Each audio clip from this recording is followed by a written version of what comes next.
Bien, avant de commencer cette deuxième partie de ce cours d'économie monétaire et financière, je tiens à rappeler les grands chapitres qu'on a vus ensemble lors de la première partie de ce cours. Nous avons traité des fonctions et des formes de la monnaie,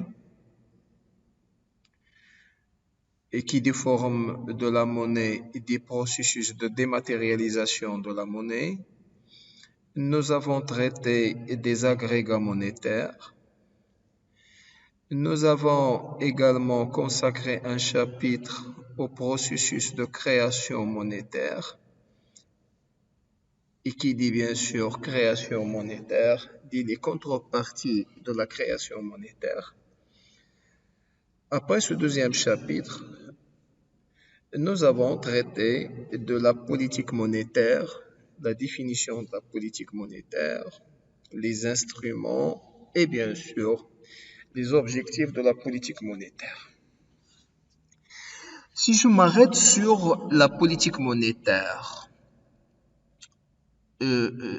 cette politique monétaire va me permettre bien sûr de faire la transition pour aller à la deuxième partie. Et plus précisément, un chapitre de cette deuxième partie, le chapitre de la demande de monnaie. Alors les choses sont liées. Une politique monétaire, nous avons vu, passe par ce qu'on appelle les canaux de transmission de la politique monétaire. Et bien sûr, l'efficacité de la politique monétaire dépend de la capacité des autorités monétaires à maîtriser, bien sûr, les agrégats de monnaie. Et lorsqu'on parle des agrégats de monnaie, c'est inextricablement lié au phénomène de demande de monnaie. Donc, j'ai préféré laisser ce chapitre à la deuxième partie. Donc, comme je viens de le dire, cette deuxième partie est formée d'un chapitre sur la demande de monnaie.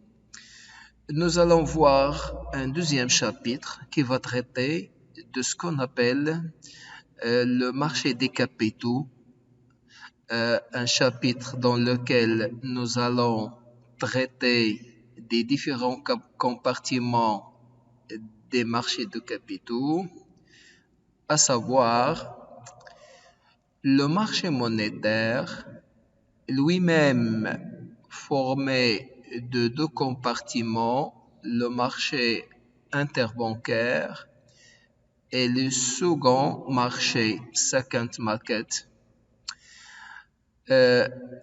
Et le marché des capitaux, deuxième compartiment du marché des capitaux, c'est le marché financier ou bien le marché boursier.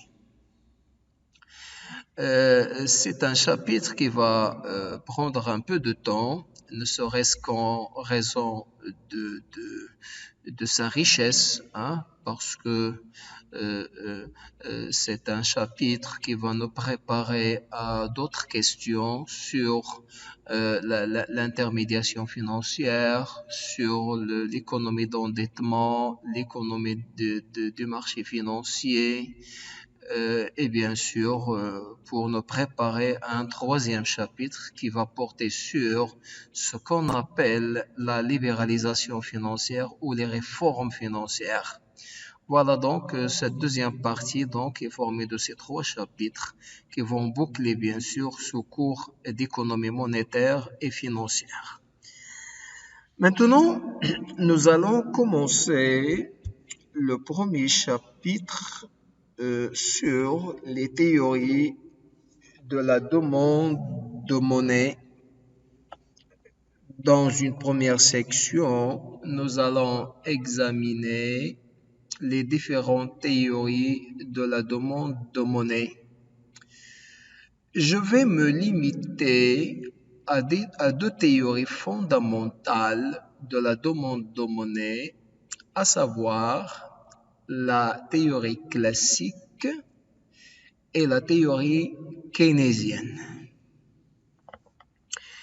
Mais avant d'aller à l'examen de ces théories, je tiens tout d'abord à définir ce qu'on appelle demande de monnaie et pourquoi nous allons étudier cette demande de monnaie. Lorsqu'on parle de demande de monnaie ou bien d'encaisse monétaire, nous faisons allusion à un phénomène connu par Keynes, c'est le phénomène de la préférence pour la liquidité chez les agents non financiers. Les agents non financiers, selon Keynes, préfèrent détenir des encaisses monétaires et cela pour plusieurs raisons. Nous avons déjà parlé de ça lors de la première partie de ce cours et nous avons posé la question suivante. Comment est-ce que la monnaie, un actif financier au même titre que les autres actifs financiers, peut être dans une situation paradoxale? Elle ne rapporte rien, bien sûr par rapport aux autres actifs, les actions, les obligations, les TCN. Alors, il peut perdre de sa valeur à cause de l'inflation. Et pourtant, on constate que chez les agents non financiers, ou bien les agents non financiers manifestent cette préférence pour de détention de la monnaie. On peut répondre à cette question facilement. C'est d'abord psychologique. C'est d'abord psychologique et ça nous allons le développer avec Keynes. Mais il faut le dire, c'est tout simplement parce que la monnaie, c'est l'actif le plus liquide par excellence. Et que la monnaie, à comparer avec les autres actifs financiers, la monnaie a un pouvoir libératoire immédiat. Donc, libératoire, il nous libère des dettes, des créances, etc., etc. Chose qui est très difficile pour les autres actifs financiers. Alors, lorsqu'on parle d'encaisse monétaire, c'est automatiquement la quantité de monnaie détenue par les agents non financiers. Et là, attention, je précise, lorsqu'on parle de la demande de monnaie, on parle de la demande de monnaie, on parle chez les agents non financiers. Ça ne veut pas dire que les agents financiers ne détiennent pas de la monnaie. Les agents financiers détiennent de la monnaie. Mais la monnaie détenue par les agents financiers ne m'intéresse pas. Ce qui m'intéresse, c'est la monnaie détenue par les agents non financiers, tout simplement parce que ces derniers sont impliqués dans la dynamique économique. Et qui dit impliqué dans la dynamique économique, donc il affecte la demande, il affecte l'offre, il influence les prix, il influence tout le circuit économique. Et donc, les autorités monétaires se trouvent obligées de porter leur attention beaucoup plus sur la monnaie demandée par les agents non financiers. C'est à travers cette monnaie qu'ils vont bien sûr fabriquer leur politique monétaire. Donc toute la politique monétaire mise en avant par les autorités monétaires ne peut pas se passer de la monnaie détenue par les agents non financiers. La monnaie détenue par les agents financiers, à savoir les banques, le trésor, etc., ne nous intéresse pas parce que ces derniers, les agents financiers, ne sont pas impliqués dans l'activité économique comme le sont bien sûr les agents non financiers. Un autre élément de précision, c'est que lorsqu'on parle de l'encaisse monétaire ou bien la demande de monnaie, lorsqu'on parle de l'encaisse monétaire, il faut préciser qu'on peut parler de l'encaisse monétaire en termes monétaires comme en termes réels. Lorsqu'on parle de l'encaisse monétaire en termes monétaires, ça veut dire qu'on ne tient pas compte de ce qu'on appelle l'inflation. Je détiens par exemple 1 million de dirhams. 1 million de dirhams, c'est en caisse monétaire nominale. Nominale parce que j'ai pas déduit l'inflation.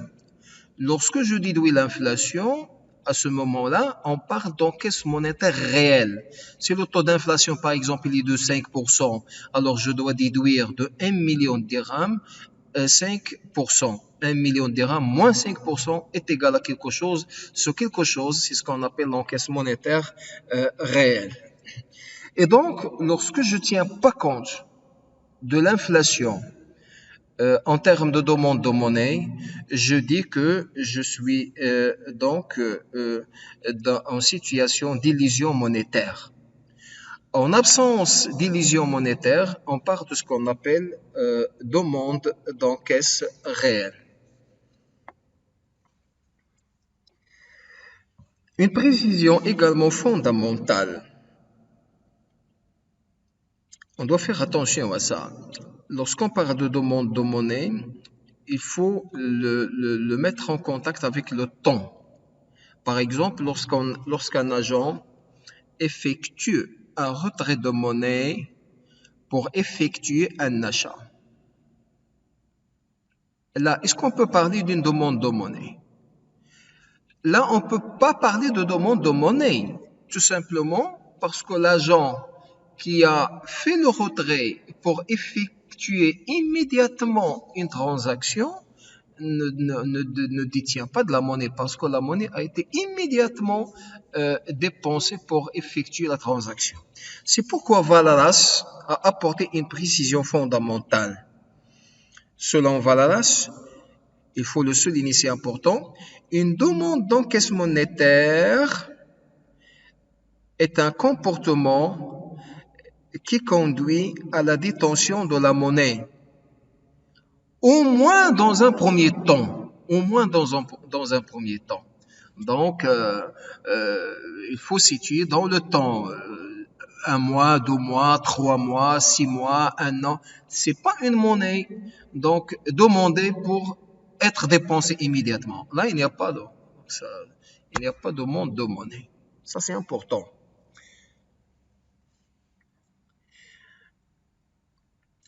Et bien sûr, la monnaie n'est détenue que lorsqu'elle est conservée. Lorsqu'elle est conservée. Et là, vous avez donc la phrase suivante, lorsqu'elle est détenue sous forme de caisse. Hein, elle est encaissée. Elle est encaissée. C'est dans ce cas que l'on parle de demande de monnaie. Voilà. Cette précision était fondamentale, bien sûr, c'est sur la base de cette précision que vont être formulées les grandes théories de la demande de monnaie. Bien sûr, il y a plusieurs théories. Je vais me limiter à la théorie classique et la théorie keynésienne parce qu'il y a à côté la théorie monétariste de Friedman et il y a la conception de l'école de Cambridge. Mais pour l'école de Cambridge, il n'y a pas une grande différence parce que tout simplement, parce que ce n'est pas une rupture par rapport à l'école classique. C'est une simple amélioration de la théorie classique. C'est pourquoi j'ai préféré me limiter à la théorie classique et à la théorie keynésienne. Pour la théorie de la demande de monnaie chez les classiques. Pour les classiques, on l'a déjà vu lors de la première partie, quoique rapidement, que la monnaie est neutre. Les classiques sont bien connus par le phénomène de la neutralité de la monnaie. Et qui dit neutralité de la monnaie dit que la monnaie remplit essentiellement la fonction d'échange. Donc, pour les classiques, la monnaie n'est pas détenue pour elle-même. C'est tout simplement un moyen d'échange. C'est tout simplement un moyen d'échange. Et là, la neutralité de la monnaie chez les classiques se base beaucoup plus sur la conception ou bien sur le postulat de Jean-Baptiste Say selon laquelle chaque offre crée sa propre demande. Lorsqu'on prend ce postulat de Say, chaque offre crée sa propre demande, on peut en déduire facilement que l'agent non financier classique, c'est un agent qui ne détient pas la monnaie pour elle. Une fois qu'il a de la monnaie, il la dépense. Une fois qu'il a de la monnaie, il la dépense. Et donc, selon Jean-Baptiste Say, on n'aurait pas de situation de surproduction. Toujours la monnaie, elle est dépensée. Il n'y a pas, en termes keynésiens, une forme d'épargne. La monnaie, c'est tout simplement un moyen d'échange. Donc, elle est neutre. Et lorsqu'on parle de neutralité également, il faut le noter, ça veut dire quoi? Ça veut dire que la monnaie n'affecte pas les mécanismes économiques. N'affecte pas les mécanismes économiques. Autrement dit, la monnaie, selon les classiques, ne peut en aucun cas jouer un rôle de politique économique.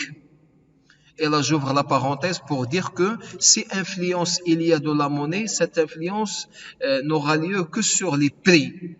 Et je reviens sur cette question dans un moment. Vous notez tout simplement que neutralité de la monnaie, ça veut dire que la monnaie n'affecte pas l'activité économique. Ça veut dire quoi? Ça veut dire on peut pas agir sur la demande en manipulant la monnaie. On ne peut pas modifier le taux de croissance en agissant sur la monnaie. On ne peut pas agir sur le taux de chômage en agissant sur la monnaie, parce que la monnaie est neutre.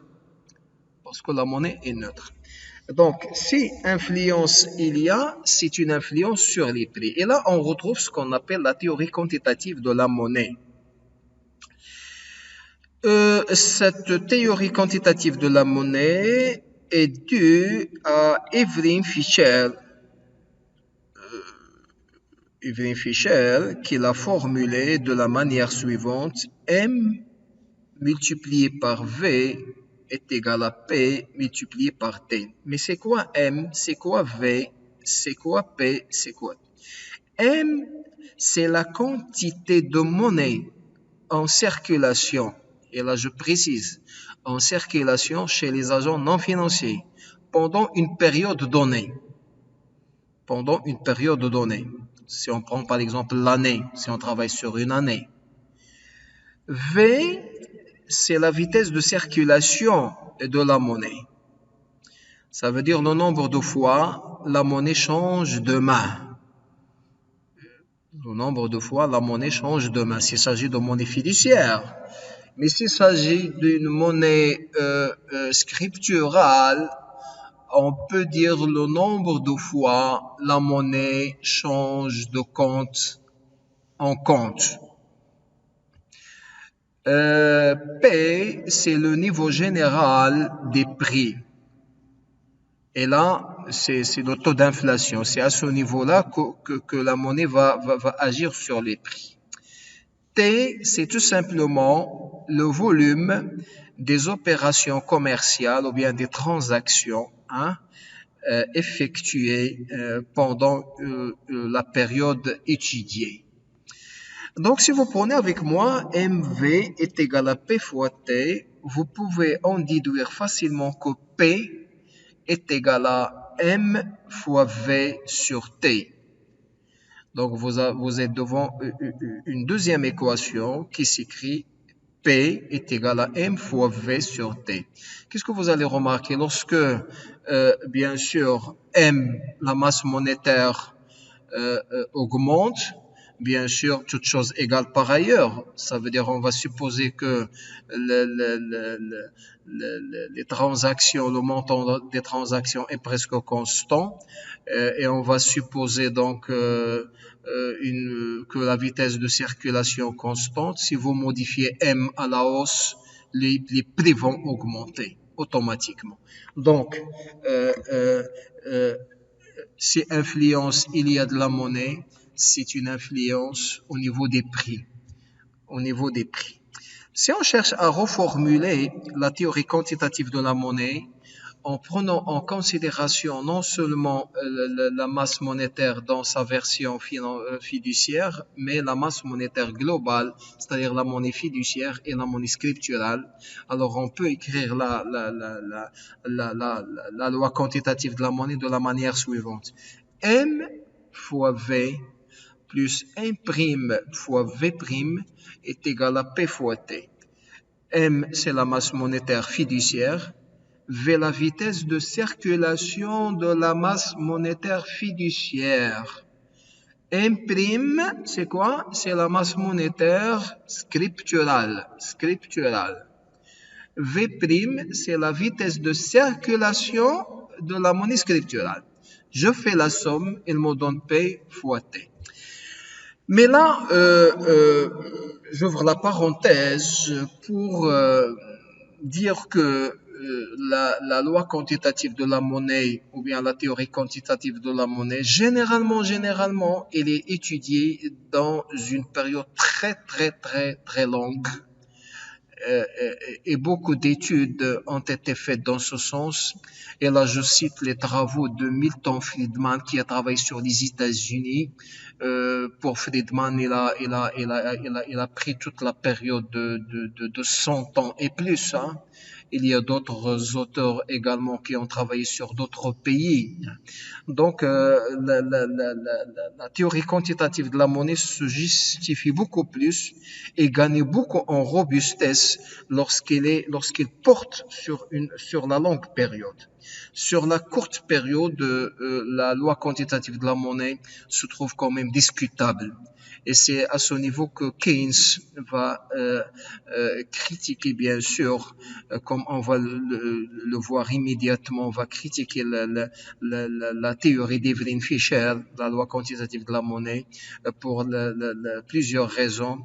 Mais la raison principale, c'est que dans la courte période, cette loi quantitative de la monnaie ne peut pas se mettre debout quand même.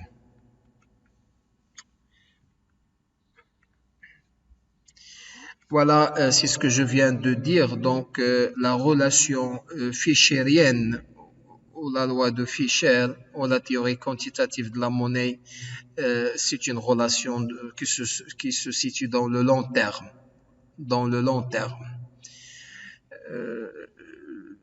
Bien sûr, avec des effets transitoires, bien sûr, de M et sur les variables V et T.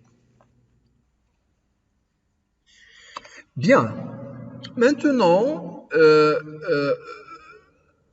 on va commencer la théorie keynésienne de la monnaie. La théorie de la demande de monnaie chez Keynes.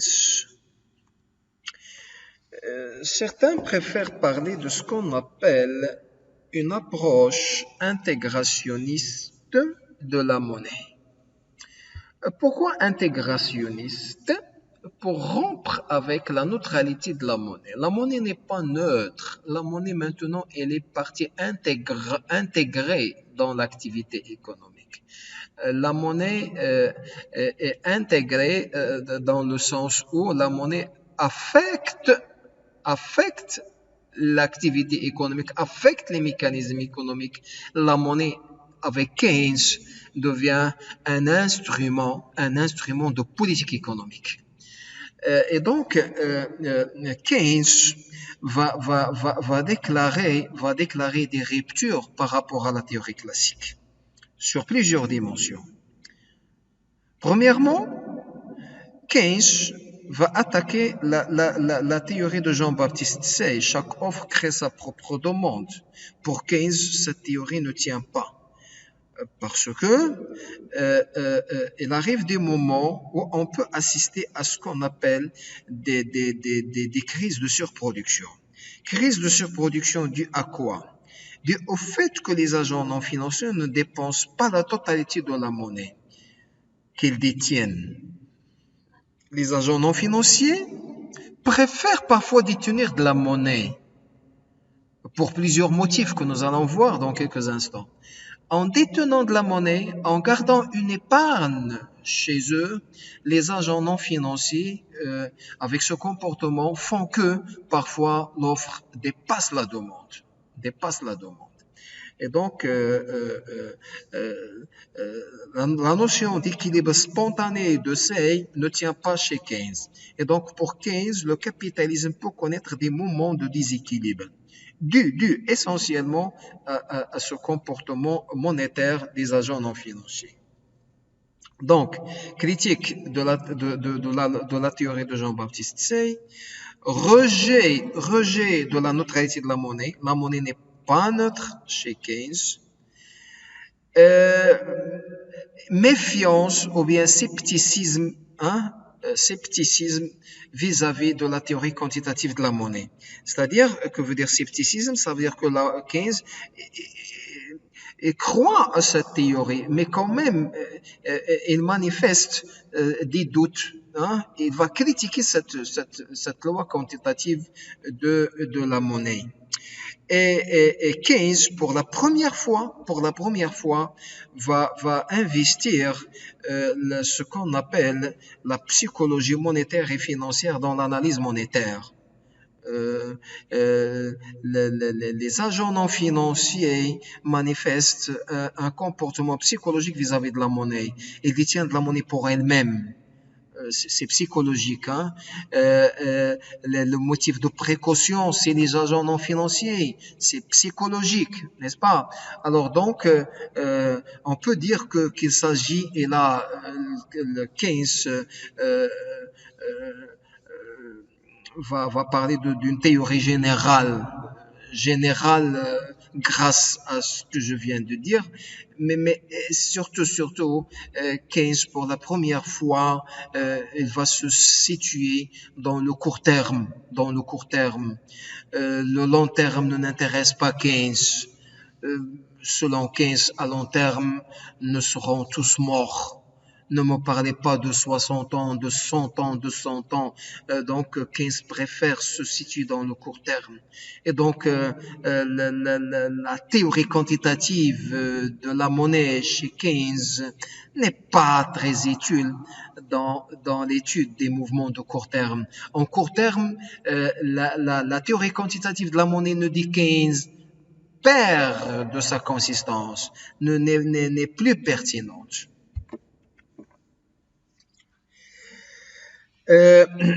Également, Keynes va déclarer la rupture par rapport, va critiquer la théorie quantitative de la monnaie, en ce sens que pour Keynes, le niveau des prix ne dépend pas seulement de la monnaie, il peut dépendre d'autres facteurs.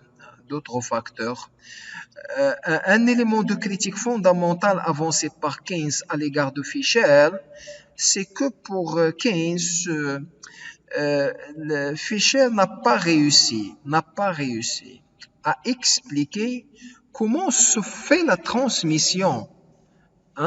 Comment, lorsque Fischer nous dit un doublement de la masse monétaire, va en résulter un doublement des prix. Mais par quelle manière? Quels sont les mécanismes de transmission? Le mécanisme de transmission n'est pas très bien explicite chez Fischer. Et là, c'est une critique, bien sûr, fondamentale adressée à la théorie quantitative de la monnaie.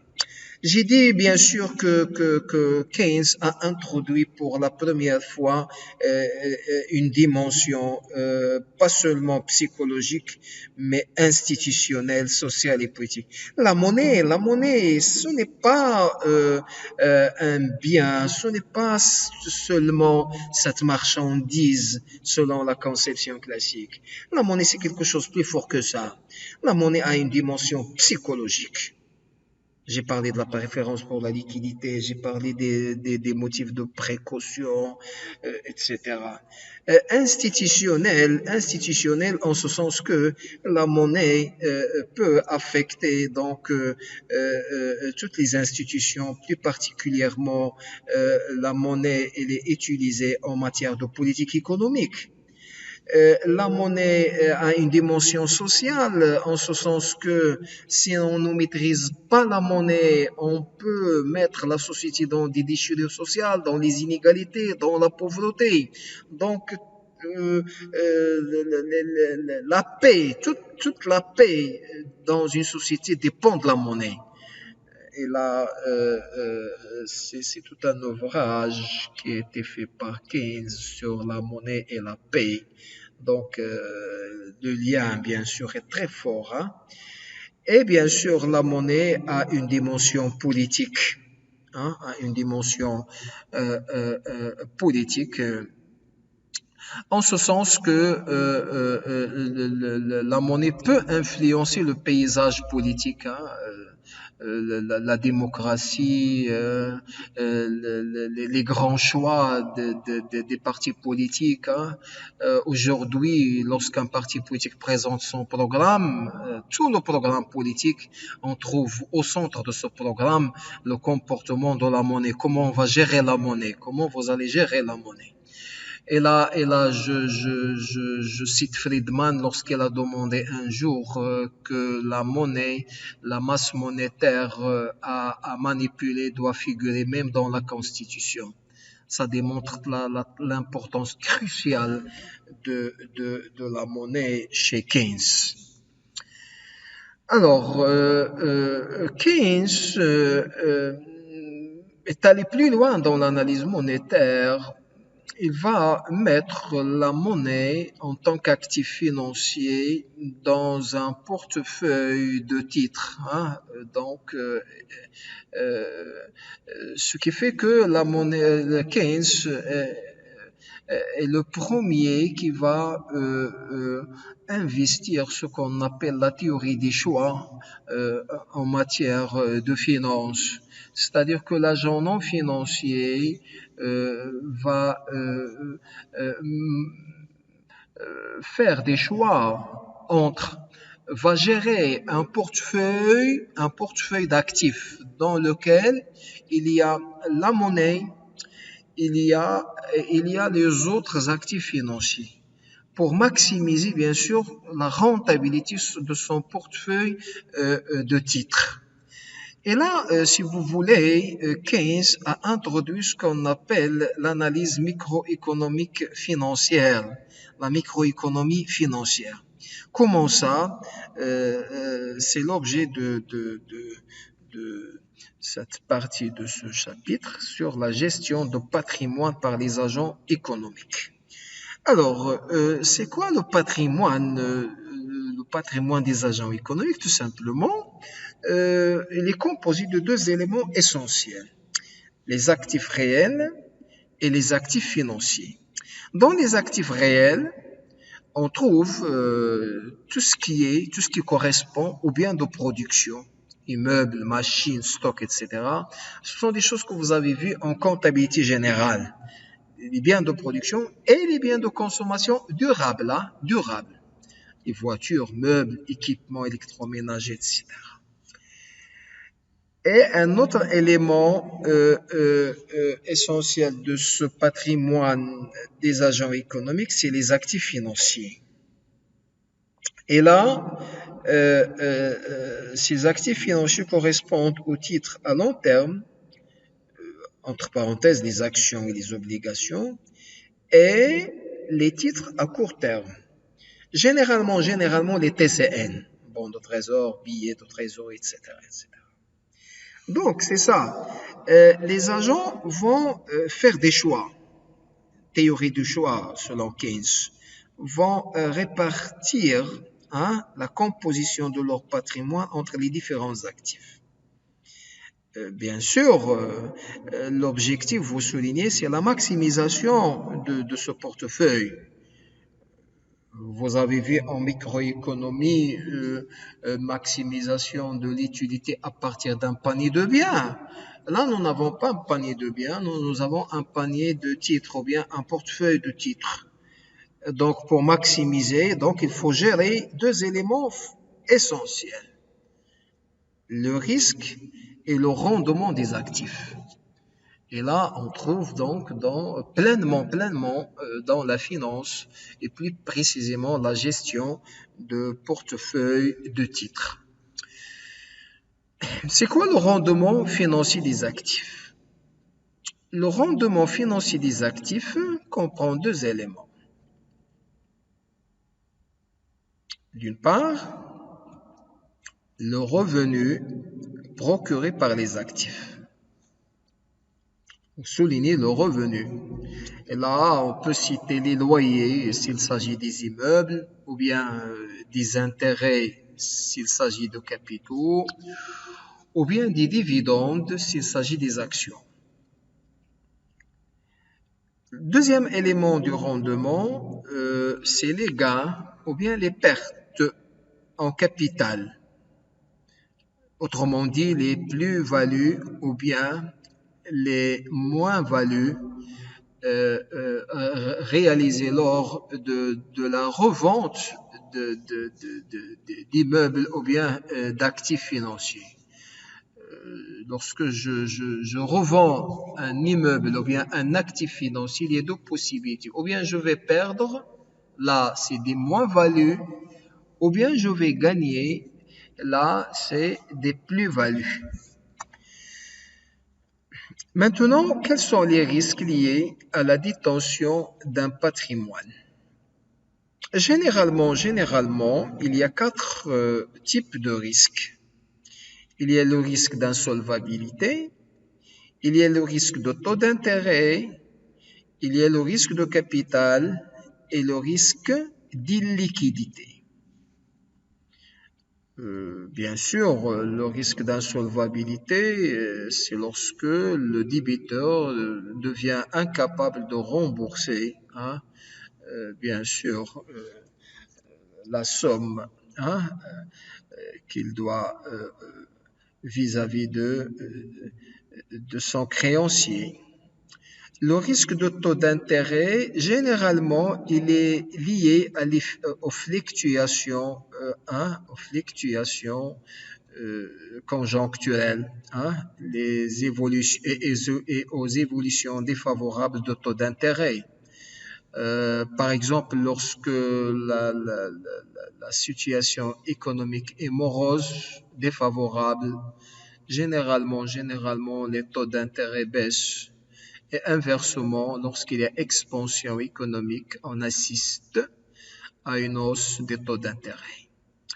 Alors, cette hausse ou bien baisse du taux d'intérêt, donc, il y a risque, ça dépend si vous êtes en présence d'un banquier et un client du banquier.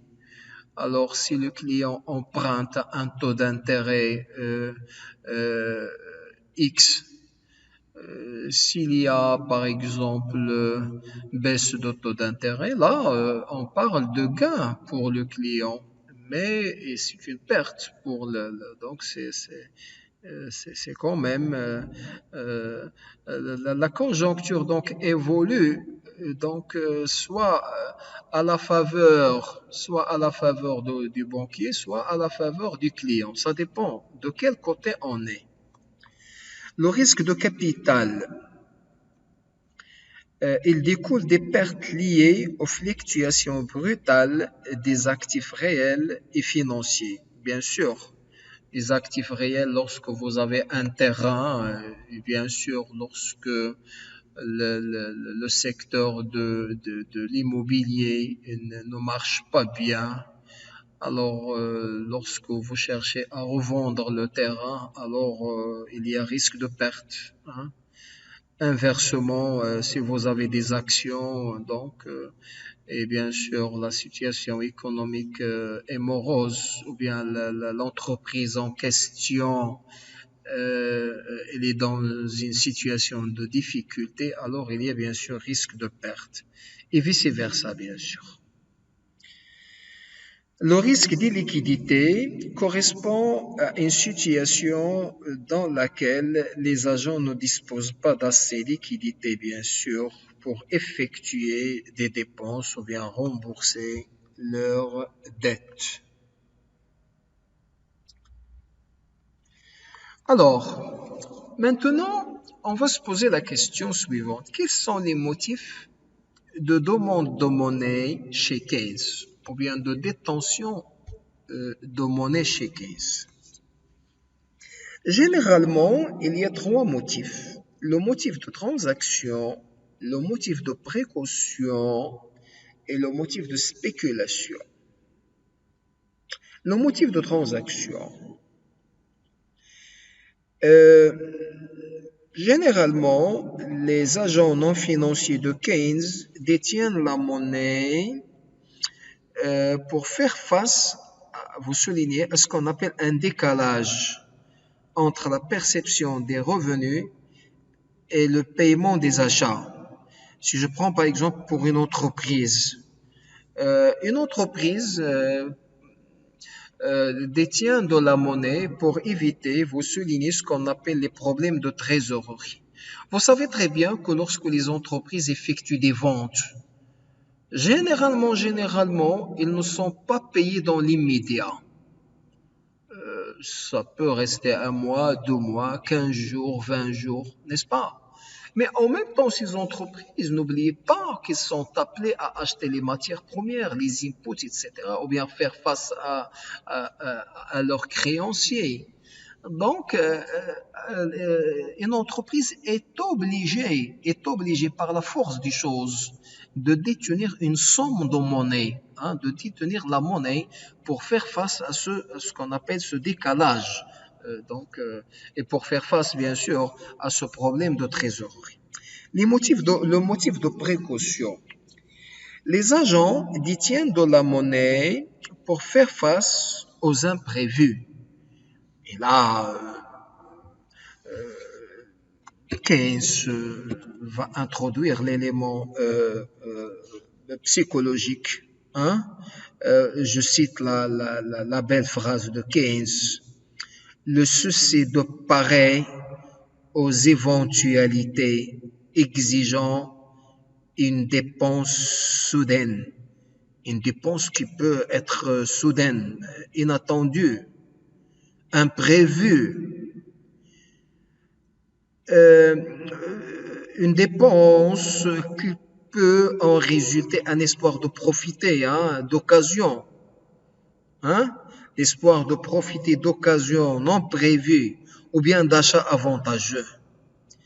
Et enfin, le désir de garder un avoir en valeur nominale immuable pour faire face à une obligation future stipulée en monnaie sont autant de nouveaux motifs à conserver de l'argent liquide.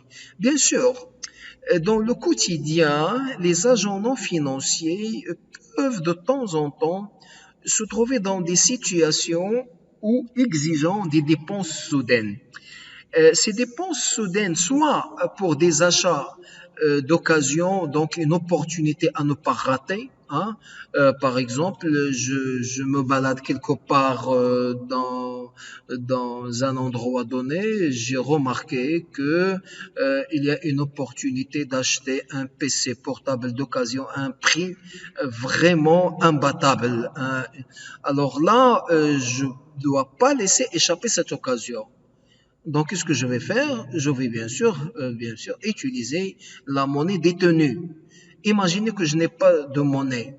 Alors, ça va m'échapper. Il y a d'autres éventualités, d'autres éventualités porteuses de gains, porteuses de profit, qui peuvent se manifester devant l'agent non financier. Et donc, selon Keynes, cet agent non financier doit toujours avoir une somme de monnaie chez lui pour parer, bien sûr, à ces éventualités. Sinon, beaucoup d'occasions vont nous échapper. Ce qu'il faut noter, c'est que ces deux motifs sont peu sensibles au coût de détention de la monnaie. Et là, on trouve ce qu'on appelle le coût d'opportunité de détention de la monnaie. c'est-à-dire au taux de l'intérêt que les individus renoncent à percevoir en conservant leur épargne sous forme liquide plutôt que de la placer en achat de titres sur les marchés financiers. Ça veut dire quoi? Ça veut dire détenir, et là c'est très important, détenir chaque comportement, il faut le noter, a quand même un coût. Il n'y a pas de recette miracle. Toujours on paye des coûts. Lorsqu'on fait un comportement, on paye les coûts. Le comportement de détenir la monnaie. Lorsque je détiens la monnaie sur une période, quand même, il faut le dire, il y a un coût, un prix à payer. C'est le coût d'opportunité. Quelle opportunité? L'opportunité de perdre en intérêt lorsque je place cette même somme à la banque. Ou bien lorsque, avec cette même somme, j'achète des actions, j'achète des obligations, j'achète des bons de trésor, j'achète des TCN. Je vois devant mes yeux des opportunités qui m'échappent. Alors je paye le coût d'opportunité de détenir la monnaie. Mais imaginez que malgré tout ça, les agents non financiers manifestent toujours ce comportement psychologique de détenir la monnaie malgré tous ces coûts d'opportunité. Donc, le montant de la monnaie détenue pour satisfaire ces deux motifs dépend généralement des revenus que nous avons notés dans cette équation Y. Donc, la monnaie demandée pour motif de transaction et pour motif de précaution est une fonction de Y. Y, c'est quoi? C'est le revenu. Maintenant, on passe à ce qu'on appelle le motif de spéculation. Spéculation. Keynes a bien défini le mot spéculation dans le passage suivant. Selon Keynes, le motif de spéculation, ce mot signifie quoi? Le désir de profiter d'une connaissance meilleure que celle du marché de ce que réserve l'avenir ou bien le futur. Chaque mot quand même à sa place. Connaissance meilleure que celle du marché. Lorsque je dis profiter d'une connaissance, lorsque Keynes ne dit profiter d'une connaissance, l'agent non financier cherche à profiter d'une connaissance meilleure que celle du marché. Donc, comme si on a deux rationalités. Nous avons la rationalité de l'agent non financier et nous avons, si vous voulez, la rationalité du marché. C'est quoi la spéculation? La spéculation, c'est le moment où l'agent non financier, sa rationalité est meilleure que la rationalité du marché. Autrement dit, il anticipe mieux que le marché ce que cache le marché. C'est pas ce que je suis bien. Là, je répète.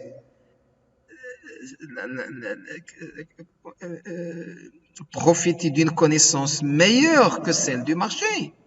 Ça veut dire, à un moment donné, la rationalité de l'investisseur, voilà, je parle en termes de spéculation, la rationalité de l'investisseur, bien du spéculateur, devient meilleure que la rationalité du marché.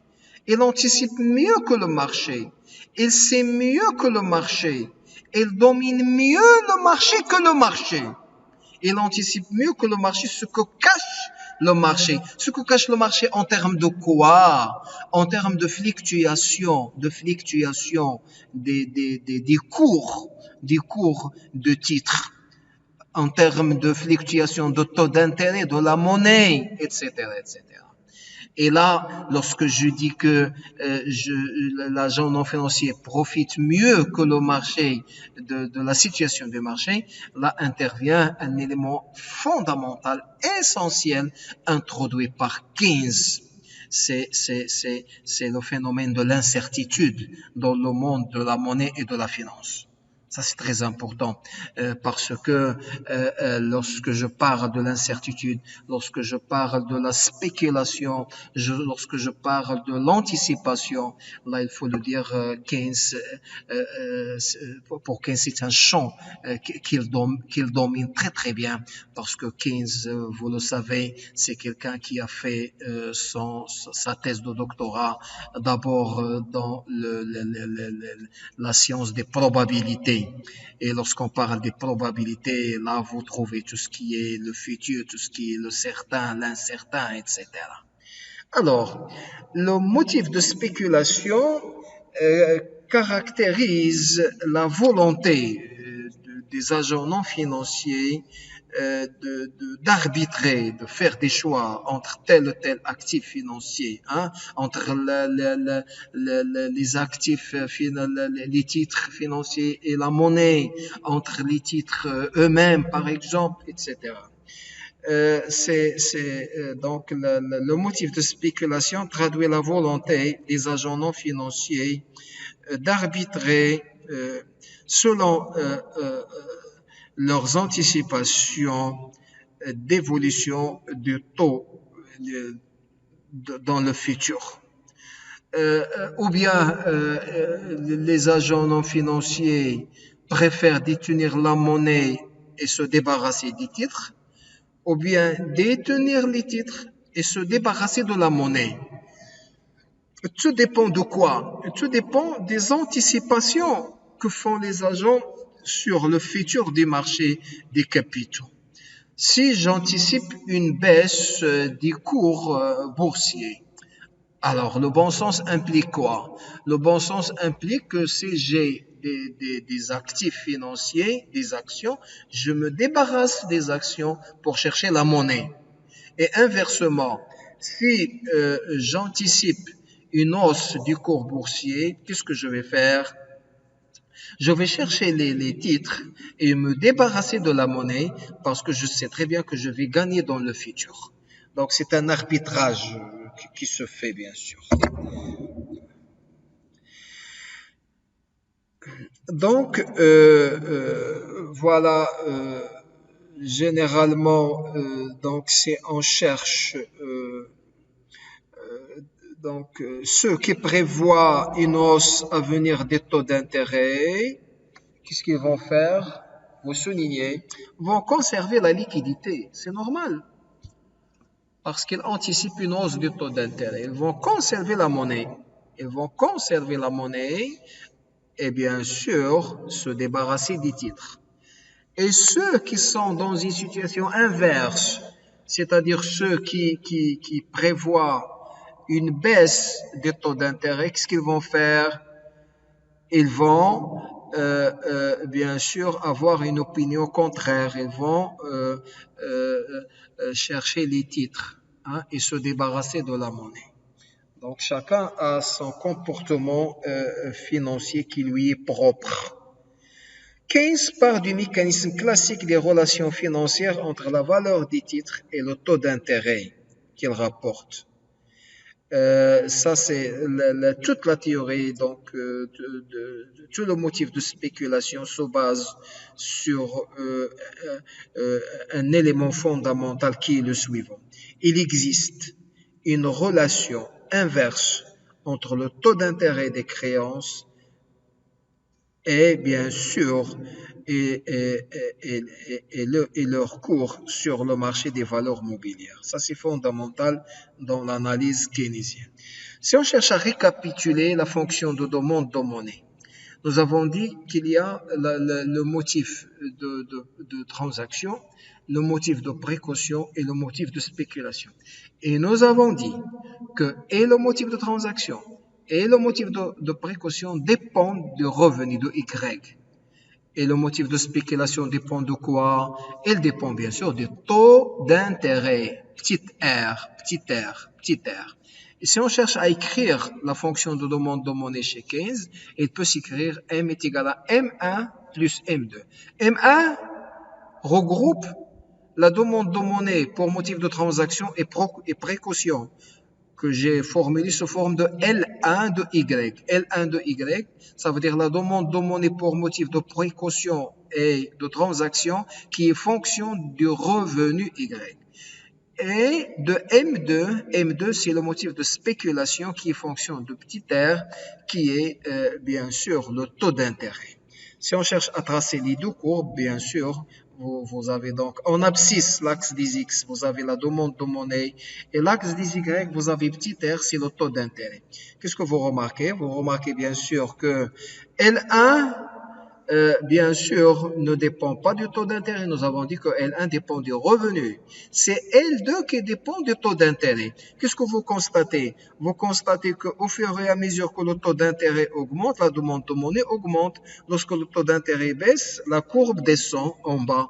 Et donc, je fais la somme qui va me donner, donc, toute translation faite en géométrie, on va obtenir la courbe de demande de monnaie chez Keynes qui est L1 plus L2. Voilà donc ce qui achève ce chapitre sur la demande de monnaie. Le prochain chapitre va porter sur le marché des capitaux. Je vous remercie pour votre attention.